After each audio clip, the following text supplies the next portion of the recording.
ఇప్పుడు మనం ఈ పార్వతి పరమేశ్వర గుట్టపైకి వచ్చాం కదా. ఈ గుట్టపైకి వచ్చినాక మనకి శివుని దర్శనం చేసుకున్నాక పైన గణపతి మహారాజు అంట. అలాగే గణపతితో పాటు పైన ఏ విగ్రహాలు ఉన్నాయో అలాగే ఏ దేవతామూర్తులు ఉన్నారో మీకు చూపిస్తా చూడండి. ఇప్పుడు పైకి వెళ్తున్నా. ఈ పరమేశ్వర గుట్టలో కింద శివుడు ఉంటాడు, పైన గణపతి మహారాజు, అలాగే ఇంకా చాలా దేవతామూర్తులు ఉన్నారంట. మరి ఒకసారి పైన ఎలా ఉంటుందో మీకు చూపిస్తా చూడండి. ఈ ఆలయం అంటే ఈ కొండ పైన పెద్ద బండరాయితో వినాయకుని చెక్కారు.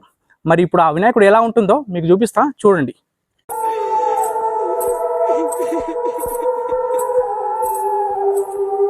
ఇప్పుడు మీరు చూస్తుందే ఈ ఆలయం యొక్క గణపతి పెద్ద స్టోన్. ఇంత పెద్ద స్టోన్ని చెక్కి గణపతిని తయారు చేశారు ఈ ఆలయంలో.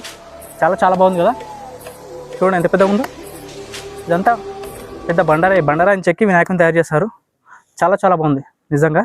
ఒకవేళ మీకు నచ్చితే please like, share, subscribe my YouTube channel. Thank you so much.